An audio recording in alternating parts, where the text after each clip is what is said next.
Good evening, you're watching the news from the Sultanate of Oman television. First, the headlines. The Libyan government endorses the holding of a national election on December 24th, as envisioned by the UN-backed peace plan. And Australia eases pandemic restrictions on Melbourne City, and New Zealand sets 90% vaccine target to end COVID-19 lockdowns.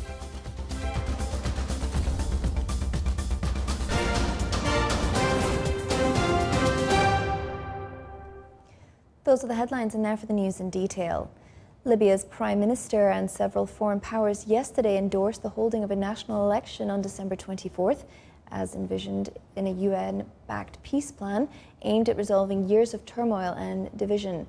Speaking at the Libya Stabilitation Conference in Tripoli, Prime Minister Abdul Hamid Dbeibah said it was possible to end the crisis that has engulfed the country since the NATO-backed uprising that toppled Muammar Gaddafi in 2011. At a joint news conference with Kuwaiti Foreign Minister Sheikh Ahmed Nasser al-Sabah, Najla al-Mangoush, Libya Foreign Minister, said the communique cited a commitment to the sovereignty and independence of Libya and a rejection of foreign interference in its internal affairs. The role of foreign powers is seen as critical to keeping in check any major players that may seek to sabotage the process if they believe their interests are threatened. However, the international community has been split over the Libya conflict, with regional powers backing different sides before the latest peace push.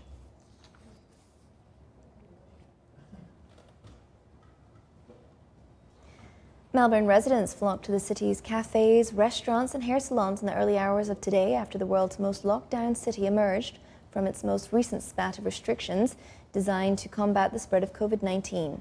Australia's second-largest city has so far endured 262 days, or nearly 9 months of restrictions during 6 separate lockdowns since March 2020, representing the longest cumulative lockdown in any city in the world. Argentina's capital, Buenos Aires, last year went through 232 straight days of lockdown.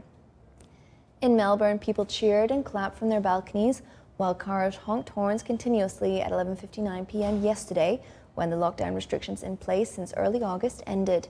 Just over 70% of adults in Australia are now fully vaccinated. Melbourne's reopening will be a boost for the country's $2 trillion Australian dollar economy after recent lockdowns pushed it to the brink of a second recession in as many years.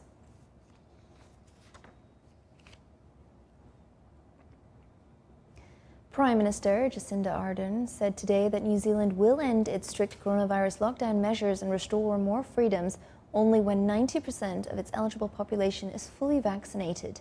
New Zealand has been unable to beat an outbreak of the highly infectious Delta variant of COVID-19 centred in Auckland, forcing Ardern to abandon her elimination strategy and switch to living with the virus. When the vaccine target is reached, the country will move into a new traffic light system to manage outbreaks in regions. Vaccine certificates will be central to the new system, which will also use 3 settings, green, orange and red, to manage fresh outbreaks and cases. Ardern said the new system would also mean an end to nationwide lockdowns. New Zealand reported a record 129 COVID-19 cases today, a daily record for the 3rd time this week, despite Auckland remaining in lockdown for over 2 months.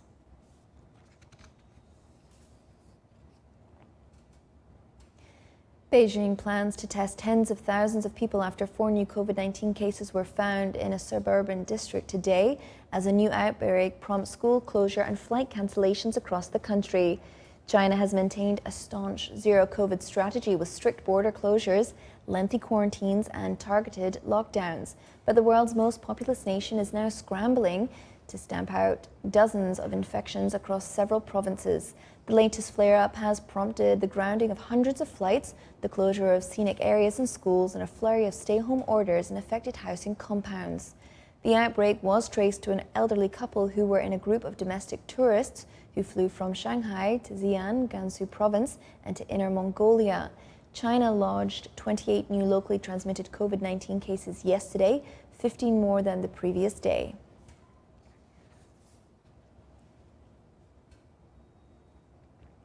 China today said there is no room for compromise or concessions over the issue of Taiwan, following a comment by the U.S. President Joe Biden that the U.S. is committed to defending the island if it is attacked.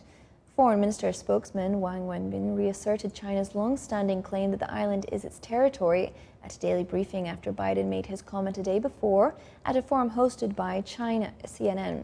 China has recently upped its threat to bring Taiwan under its control by force if necessary by flying warplanes near the island and rehearsing bench landings.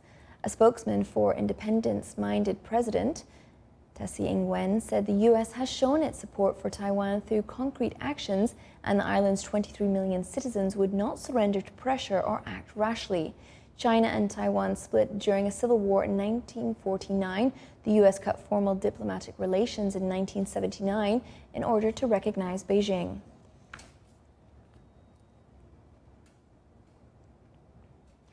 Nepalese authorities are searching for dozens of people missing in this week's heavy rains, floods and landslides. Police said the death toll has crossed 100 in the country's eastern and western parts. At least 40 others have been injured by landslides and houses collapsed, and another 41 people are missing. Rescue teams are relocating people to safer locations and taking dozens of injured to hospitals. The downpour subsided in some parts, and the weather is expected to improve across the Himalayan nation over the weekend. Meanwhile, heavy rains also caused havoc in neighboring India this week, killing at least 88 people and flooding roads, destroying bridges and causing landslides that washed away several homes. Landslides and floods are common in the Indian Himalayan north. Scientists say they are becoming more frequent as global warming contributes to the melting of glaciers.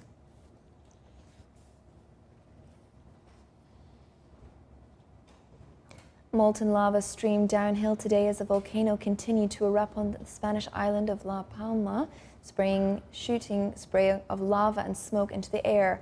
Hundreds of people were evacuated during the night as a river of molten rock crept deeper into a coastal town during a volcanic eruption. Emergency services helped some 500 people leave their homes. A total of around 7,500 people have been forced to flee since the Cumbri Vija began erupting more than a month ago. Scientists say the eruption could go on for 3 months.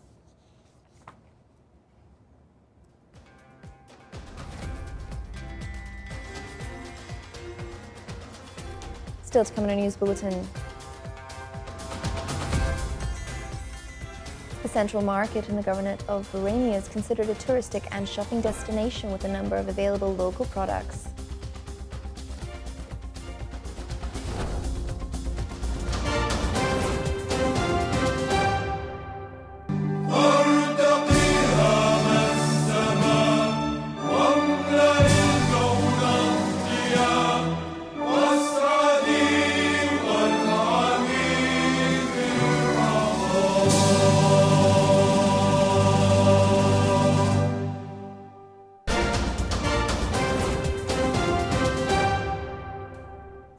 Welcome back to the news from the Sultanate of Oman Television. As part of its celebration of Omani Women's Day, the Ministry of Culture, Sports and Youth launched Wiki Omani Women's Initiative in cooperation with the Ministry of Social Development. The initiative aims to enrich Omani women-related content in international encyclopedias to highlight their leading role in social development. Wiki Women Initiative was first launched internationally in 2015 after editors noticed that English articles written by or about women are only 12%. Therefore, an international campaign was launched in cooperation with UNESCO to encourage editors to write more women biographies and articles. Wiki Omani Women came as the local version of that initiative, aiming to create exposure about pioneering Omani women personalities and their roles in society through scientific documentation and electronic publishing in various encyclopedias, including Wikipedia.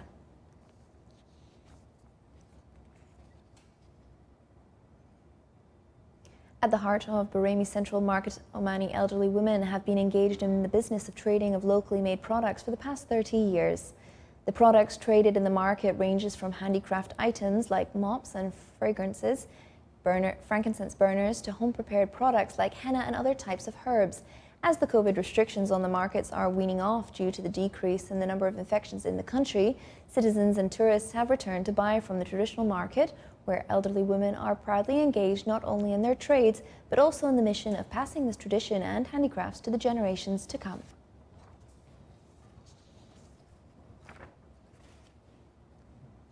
The 19th camel race, organised by the Royal Camel Corps in Al Bashir Camel Race Track, concluded today in the Wilayat of Adam. Camel owners and breeders competed in 15 rounds as the competition grew fierce and thrilling to the last seconds of the competitions.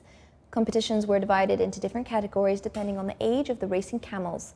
The government pays a special care to this long-standing tradition of camel breeding and racing and encourages citizens to engage in such activities through financial incentives and recognition.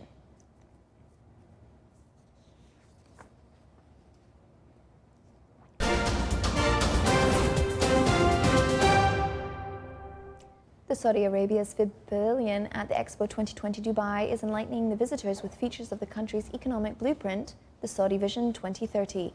More details in the following report. Saudi Arabia's eye-catching pavilion at the ongoing Expo 2020 Dubai invites the entire world to have a glimpse into the Saudi Vision 2030, the country's economic blueprint. Setting up the second largest pavilion of the Expo, only after the host country, the United Arab Emirates, Saudi Arabia hopes that global visitors can explore more about the country at the high technologically equipped venue. Saudi Arabia's Commissioner General at the Expo said at this year's Expo, the Saudi Arabia Pavilion hopes to invite the world to learn about the past, present and future of Saudi Arabia, as well as the Vision 2030 blueprint through the exploration in the pavilion. Saudi Arabia's Vision 2030, launched in April 2016, includes a series of economic and social policies aimed at reducing the kingdom's dependence on oil exports. Vision 2030 has proven to be the blueprint for a post-COVID-19 economy. The embodiment of the Vision 2030 can be clearly observed through 2030 crystal beads hanging in a corner of the Saudi exhibition area, which represents the year of 2030. The pavilion measures approximately 2 football pitches, meaning a total area of 13,059 square meters, with various high-technology elements applied across the exhibitions. As a highlight design, the LED displays are widely used from the exterior to the interior of the Saudi pavilion, aiming to present visitors an impressive audiovisual feast. This is the Sultanate of Oman television. Before we end tonight's bulletin, here are the main points once again. The Libyan government endorses the holding of a national election on December 24th, as envisioned in a UN-backed peace plan. And Australia eases pandemic restrictions on Melbourne City, and New Zealand sets 90% vaccine target to end COVID-19 lockdowns.